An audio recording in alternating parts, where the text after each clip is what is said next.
மறுமலர்ச்சி திராவிட முன்னேற்ற கழகத்தினுடைய பொதுக்குழு கூடிய போது நான் இரவெல்லாம் கண்டுபிடித்து 78 பக்கத்துக்கு ஒரு அறிக்கையை என் வாய்மொழி அறிக்கையாக சொல்ல வேண்டும் என்று நான் எழுதி நம்முடைய செய்தி தொடர்பாளர் வழக்கறிஞர் நன்மாரனை ஜெயிலுக்கு வர சொல்லி அவரிடத்தில் இதை கொடுத்து நம்முடைய பொதுக்குழுவில் என்னுடைய உரையை அங்கே வாசிக்க ஏற்பாடு செய்யுங்கள் என்று சொல்லி அனுப்பினேன்.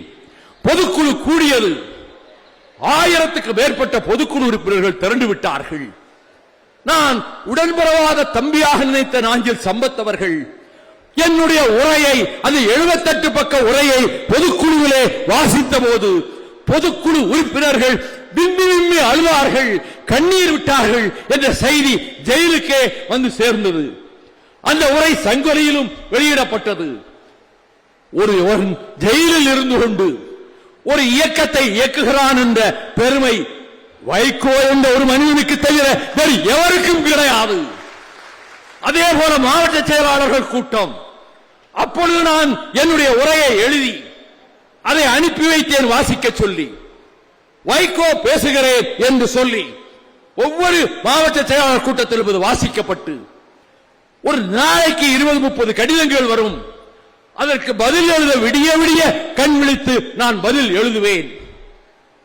அப்பொழுது சிறையில் சொன்னார்கள், இந்த சிறையில் 100 ஆண்டுகளுக்கு மேலான இந்த சிறையில் பெரிய பெரிய தலைவர்கள் எல்லாம் அடைக்கப்பட்டிருந்தார்கள்.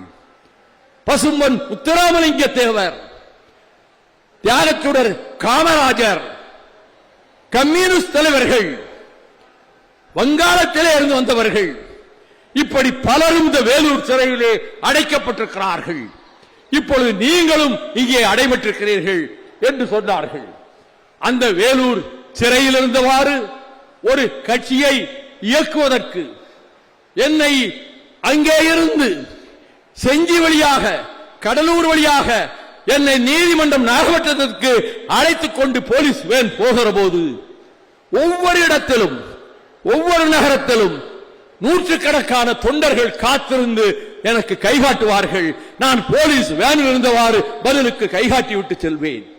கடலூரில் குணசேகரனும் மற்றவர்களும் காத்திருந்து அப்படி என்னை வரவேற்றார்கள். நான் ஒரு முறை மீண்டு வந்த போது செஞ்சியை தாண்டி ஒரு இடத்தில் எங்கள் வண்டியை நிறுத்தி சிற்றுண்டி கொண்டு வந்து கொடுத்தார்கள். இந்த செய்தி ஸ்பெஷல் ரிப்போர்ட் சிஐடி இலாக்காவுக்கு போய்விட்டது.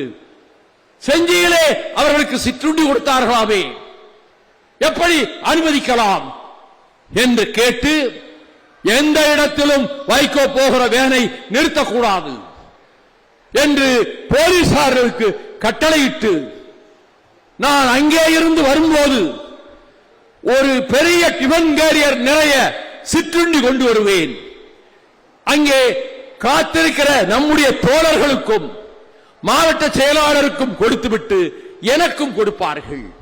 அதே போல அன்றைக்கும் ஒரு 2 டிபன் கேரியர்ல பொங்கல், வடை, பூரி, கிழங்கு, இட்லி எல்லாம் கொண்டு வந்து என்னோடு கொண்டு வந்தேன். நான் திண்டிவனத்துக்கு வந்தேன். போலீசார் வந்தார்கள். நீங்கள் சிற்றுண்டி சாப்பிடுவதானால் நீங்கள் மட்டும் சாப்பிட வேண்டும், இதை வெளியிலே கொடுக்கக்கூடாது, யாருக்கும் கொடுக்கக்கூடாது என்று டிஎஸ்பி சொன்னார். நீ யார் அதை சொல்வதற்கு? நான் கேட்க மாட்டேன், எனக்கு சிற்றுண்டி வேண்டியதில்லை. இரவெல்லாம் பட்டி கிடந்த போலீஸ்காரர்கள், ரிசர்வ் போலீஸ்காரர்கள் பட்டினியோடு வந்து என்னை காலையிலே சிறைவாசல் இருந்து அழைத்துக் கொண்டு வந்தார்களே, அவர்கள் சாப்பிடவில்லை. என்னை பார்க்க வந்த தோழர்களுக்கு நான் கொண்டு வந்த உணவை நீங்கள் பரிமாற அனுமதிக்காவிடில் நானும் ஒன்றும் சாப்பிட போவதில்லை. இல்லை, நீங்கள் சாப்பிட வேண்டும், அப்படி உத்தரவிட உனக்கு எந்த அதிகாரமும் கிடையாது என்று டிஎஸ்பியிடம் சொல்லிவிட்டு சிதம்பரத்துக்கு போன போது சிதம்பரம் 4 முனை தெருவிலே மூலையில் இருக்கிற போலீஸ் ஸ்டேஷனுக்குள்ளே கொண்டு போய் என்னை அடைத்தார்கள். நான் நாற்காலியில் இருந்தவாறு மேஜையின் மீது கை வைத்து இரவெல்லாம் தூக்கமில்லாததால் அப்படியே தூங்கிவிட்டேன். இதை புகைப்படம் எடுத்து வைகோ சிதம்பரம் போலீஸ் ஸ்டேஷனில் மயங்கி விழுந்தார் என்று பெரிய செய்தியாக போட்டுவிட்டார்கள். அதற்கு பிறகு அங்கே இருந்து புறப்பட்ட பிறகு நாகப்பட்டினத்துக்கு வேறொரு டிஎஸ்பி வந்தார். நீங்கள் உங்கள் தோழர்கள் யாரும் சாப்பிடவில்லை என்று கருதுகிறீர்கள். இந்த ரிசர்வ் போலீசார் சாப்பிடவில்லை என்று சொல்கிறீர்கள். அவர்களுக்கு நாங்கள் தயிர் சாதமும் சாம்பார் சாதமும் கொடுத்து விட்டோம். உங்கள் தோழர்களை ஓட்டலுக்கு அழைத்துக் கொண்டு போய்விட்டோம். இப்பொழுதாவது நீங்கள் சாப்பிடுங்கள் என்று சொன்ன பிறகு நான் ஒரு தயிர் சாதம் பொட்டலத்தை வாங்கி சாப்பிட்டேன். இப்படித்தான் என் பொதுவாழ்வு அமைந்தது.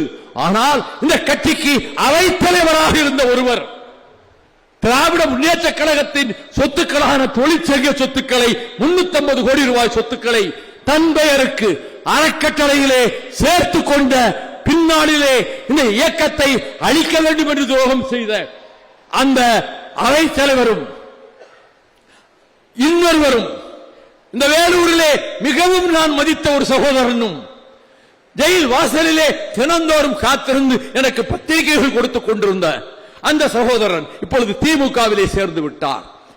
அவரும் உரையாடுகிறார்கள் என்று செய்தி வருகிறது. அப்பொழுது அந்த தொலைக்காட்சிக்கு சொல்லுகிறார் அந்த அவைத்தலைவர், அவர் வேலூர் சிறையில் சகல சௌகரியங்களோடும் நல்ல வசதிகளோடும் அனுபவித்துக் கொண்டு இருந்தார். அது சிறையே அல்ல அவருக்கு என்று தொலைக்காட்சியில் அவரே பேட்டி கொடுக்க நேர்ந்ததை பார்த்தபோது இந்த மனிதனுக்கு மனச்சாட்சியே முடியோடு இல்லையா? அவரிடம் இந்த நான் சகோதரன் தான் சொன்னாரா? ஒரு நாளாவது ஒரு பொருளையாவது பழத்தையாவது வெளியே இருந்து கொண்டு வர நான் அனுமதித்ததில்லை. என் வீட்டிலிருந்து பார்க்க வருவார்கள், எனக்கு எந்த சிற்றுண்டியும் கொண்டு வர மாட்டார்கள். நான் அப்படி ஒரு கட்டுப்பாடோடு இருந்தேன். பட்டினி கிடந்தேன், வாடினேன், வதங்கினேன். நான் சிறை வாசிகளோடு ஒன்றாக கலந்து விட்டதால் காவிரி பிரச்சனைக்கு உண்ணாவிரதம் என்று நான் அறிவித்த போது 2200 கைதிகளும் அன்றைக்கு உண்ணாவிரதம் இருந்தார்கள். வைகோ உண்ணாவிரதம் இருக்கிறார், நாமும் உண்ணாவிரதம் இருப்போம் என்று இருந்தார்கள். அப்படிப்பட்ட என்னை வசைபாடுவதற்காக ஜெயிலிலே சகல சௌகரியங்களோடு நல்ல வசதிகளோடு வெளியிலிருந்து உணவு வரவழைத்து சாப்பிட்டுக் கொண்டு சௌகரியமாக இருந்தான் வைகோ என்று மனச்சாட்சியே இல்லாத அந்த மனிதன் தொலைக்காட்சிக்கே சொன்னாரே. அப்படிப்பட்ட அந்த நபரோடு உறவு வைத்துக் கொண்டிருப்பவர்களுக்கு என்ன பெயர்? துரோகி என்ற பட்டத்தை தவிர வேறு எந்த பட்டத்தை தருவது? இதை தொலைக்காட்சியிலே சொன்ன மனிதர் திமுக சொத்துக்களை அபகரித்துக் கொண்டு அறக்கட்டளை அமைத்த தலைவர். அவரோடு 2 நாளுக்கு ஒருக்க பேசுகிறார் என்று நான் சொன்னதை, நிர்வாக குழுவிலே குற்றம் சாட்டியதை, அங்கே எதையும் மறுக்காமல் அமைதியாக இருந்துவிட்டு வெளியே சென்று இப்பொழுது 4 நாட்களுக்கு முன்பு சொல்லுகிற அந்த இதில் அந்த நபரோடு நான் பேசத்தான் செய்தேன். என் மீது என்ன குற்றச்சாட்டு? நான் அவரோடு பழைய அவைத்தலைவரோடு தினமும் பேசினேன். வெளிநாட்டிலே இருந்து, அபுதாபியிலே, துபாயிலே இருந்து என்னை மிக மிக இழிவுபடுத்தி ஒருவன் பதிவு போட்டுக் கொண்டே இருக்கிறான். அவனோடும் திகழ்ந்தோறும் பேசுகிறார் என்று சொன்னதை மறுக்காமல், ஆமாம் அவரோடும் பேசினேன், இனியும் பேசுவேன் என்று முந்தா நாள் சொன்னதை எதை சொல்லி அழைப்பது? இந்த இயக்கத்தை அழிக்க வேண்டும் என்று நினைப்பவர்களோடு 3½ ஆண்டு காலமாக தொடர்பு கொண்டு எல்லா விதத்திலும் எங்கே சென்றாலும் எனக்கு தகவல் சொல்லாமல், அவர் விருப்பம் வெளிநாடுகளுக்கு போவது, நான் குறை சொல்லவில்லை. ஆனால் மினிமம் கார்டிசி இந்த மாதிரி நான் போகிறேன் என்று இந்த 3 ஆண்டுகளில் போன எந்த பயணத்தையாவது என்னிடம் சொன்னதுண்டா? திரும்பி வந்து என்னை பார்த்ததுண்டா? அதையும் நான் பொறுத்துக் கொண்டேன். ஆனால் ஒரு சதி திட்டம் வகுக்கப்படுகிறது. மறுமலர்ச்சி திராவிட முன்னேற்றத்தை கழகத்தை அழிக்க வேண்டும் என்று பல சக்திகள் இன்றைக்கு பின்பலமாக இருந்து இயக்குகின்றன. உளவுத்துறையில் எனக்கும் நண்பர்கள் இருக்கிறார்கள். அது வெளிவந்த போது இந்த கட்சியை பாதுகாக்க வேண்டும் என்பதற்காக நான் நிர்வாக குழுவிலே பேசியவனதற்கு பிறகு எந்த நடவடிக்கையிலும் நான் ஈடுபடவில்லை. செய்திகளை உடனுக்குடனும் துல்லியமாகவும் தெரிந்து கொள்ள சப்ஸ்கிரைப் பண்ணுங்க.